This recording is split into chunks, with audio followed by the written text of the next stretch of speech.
Então, a depressão, uma definição bem simples para todo mundo gravar, é uma reação a uma perda. É uma reação física, fisiológica e emocional a uma perda. Tem gente que discorda, não, que nem todo mundo que tem depressão tem perda, mas nos casos que a gente observa e nos estudos, nos artigos científicos, geralmente a depressão tem uma relação com uma perda. Perda do emprego, perder um parente, perder um namorado no sentido de término ou terminou um casamento. Então está relacionado com a perda. Perda da saúde, da capacidade de se locomover. Então tá, depressão é uma reação à perda.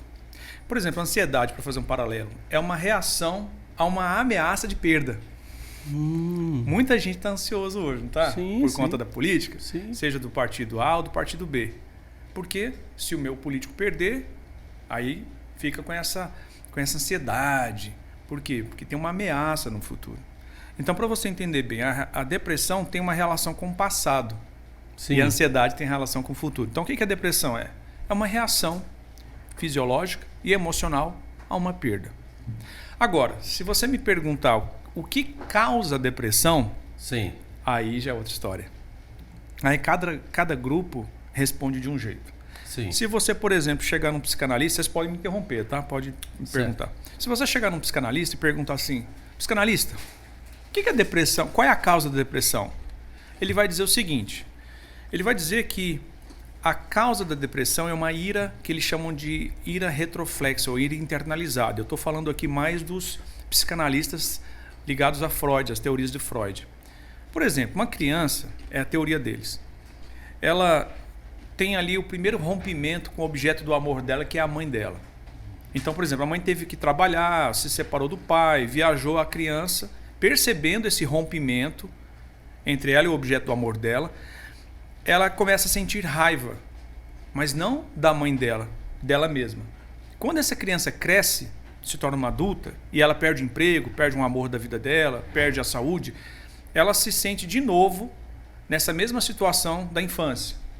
Ela se sente desamparada. Então, ela entra na depressão, e a causa da depressão dela é essa raiva internalizada. Ela começa a sentir raiva dela mesma. Até há uma relação entre depressão e raiva. A pessoa começa a sentir raiva de todo mundo, de todos, dela mesma. Então, para um psicanalista mais tradicional, a depressão tem essa relação com ira internalizada. Por quê? Porque eu fui abandonado, estou desamparado. Tem aí a relação com perda, não tem? Só que tem outro psicanalista chamado Rollo May, ele fala assim, é uma definição linda. A depressão é uma incapacidade de você construir um futuro. O que todo mundo quer na sociedade? Eu quero construir minha vida, eu quero achar o amor da minha vida, eu quero garantir o meu sustento, eu quero construir meu futuro. Aí a pessoa, quando ela percebe que não está conseguindo alcançar os objetivos dela, ela vai recuando e entra em depressão. Ela olha o futuro e fala, não consigo construir a minha vida. Então, são duas definições de psicanalistas. Só que os psicanalistas falam uma coisa. Agora, se você pergunta para um psiquiatra, o que é depressão? Ele vai dizer que a depressão é uma doença. Ela tem 3 causas para os psiquiatras. Genética, neuroquímica e psicológica. Na verdade, 4. E ambiental, social. Então, você vai para um psiquiatra. Ele vai dizer para você, conversando com você, e vai investigar se você tem pais ou mães que tiveram depressão ou têm depressão, ele vai chegar à conclusão que sua depressão é genética. Não existe um exame, eu vou repetir, eu desafio qualquer pessoa, vão comentar aqui depois, psiquiatras, eu estou acostumado, o pessoal da UFRJ, da UFG, eles comentam nos meus posts, mas eu continuo desafiando. Não existe nenhum exame capaz de detectar que você tem um gene da depressão. Mas a psiquiatria continua dizendo que a depressão tem essa causa genética. Então guarda lá. Então quais são as causas que a psiquiatria aponta? Genética, um gene da depressão, não é comprovado cientificamente. Neuroquímica. Como que é esse desequilíbrio? Vocês já ouviram falar do desequilíbrio químico, né? Para você entender, pensa que no cérebro tem 2 jogadores de beisebol. O jogador A joga uma bolinha para o jogador B. O jogador B pega a bolinha e existe uma harmonia entre os dois. O jogo está sendo jogado. O que acontece, segundo a teoria dos psiquiatras, quando uma pessoa tem depressão? O jogador A joga bolinha, que é a serotonina. Sim. Serotonina é um neurotransmissor responsável pelo sono, sexo, humor, o instinto sexual, humor. Ele regula todas essas coisas. Aí o jogador A joga a bolinha, que é a serotonina, o jogador B não pega. Aí o que você faz? O que o psiquiatra faz? Dá um remédio, que é um inibidor seletivo de recaptação da serotonina.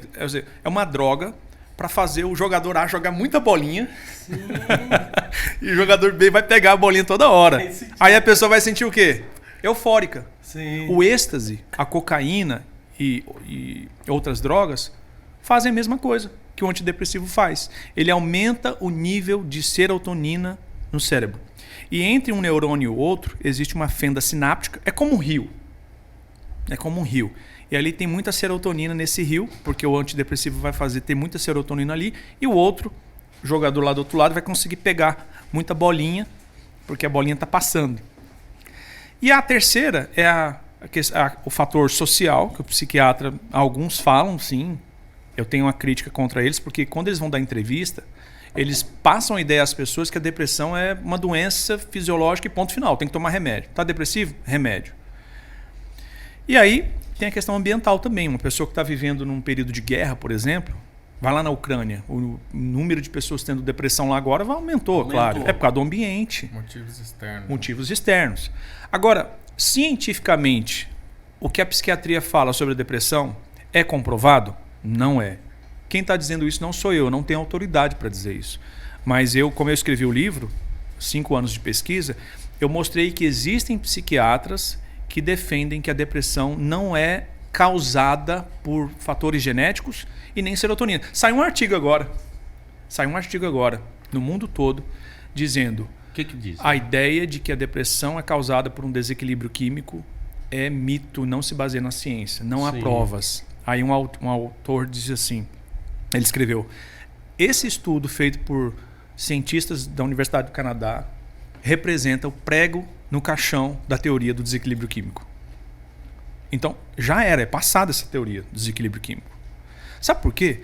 Você vai a um psiquiatra, você fala que está mal. Aí ele passa um antidepressivo para você, porque você tem um desequilíbrio químico. Mas para você provar que alguém tem um desequilíbrio químico, você tem que abrir o cérebro da pessoa e tirar um pedacinho do cérebro e fazer uma biópsia.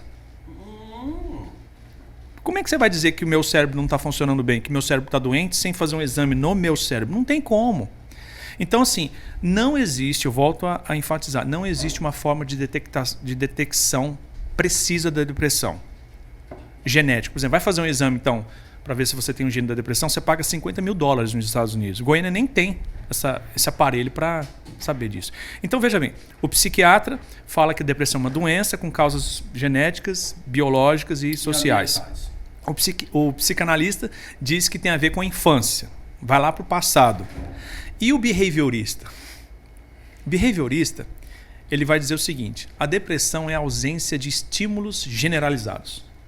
O Skinner, que é o mais conhecido, ele dizia uma coisa muito simples, eu não quero aqui complicar para as pessoas. Ele dizia o seguinte, o nosso comportamento ele é resultado de estímulos. Se eu bato aqui na mesa, pum, aí todo mundo assusta. O seu susto é resultado do meu estímulo, que é bater na mesa. Então eles dizem assim, o que causa depressão numa pessoa? A ausência de estímulos generalizado. Você chega em casa, sua esposa te trata bem, faz um jantar para você, chama de meu amor, no final do mês você tem o seu salário, né? Seus amigos te chamam para sair, você tem estímulo para continuar bem. Se você não tem mais amigos chamando você para sair, sua esposa fazendo jantar, seu salário no final do mês, você não tem mais estímulo para continuar vivendo. Aí, segundo os behavioristas, você entra em depressão. E, em quarto lugar, está a teoria que eu mais gosto, que salvou, foi uma benção na minha vida, que salvou minha vida, que é a teoria da terapia cognitivo-comportamental. Vou anotar aqui. O que é depressão para esse povo da terapia cognitiva? Olha que lindo, gente. Essa foi a melhor coisa que eu ouvi na minha vida depois do Evangelho.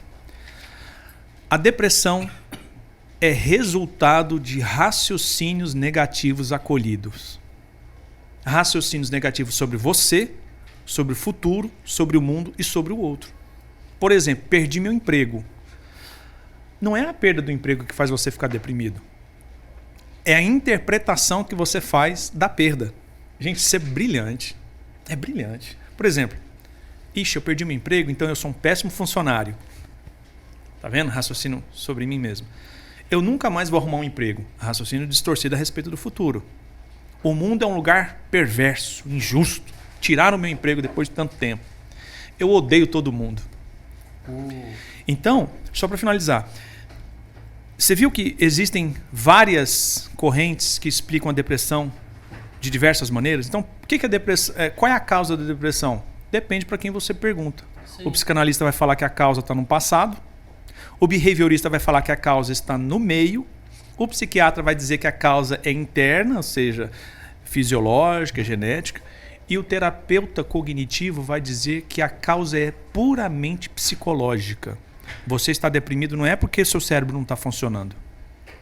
Você está deprimido é porque você está acolhendo raciocínios distorcidos a respeito do que está te acontecendo. E a Bíblia fala o quê? Provérbios. Assim como o homem pensa em sua alma, assim ele é. Aí vai para a Bíblia.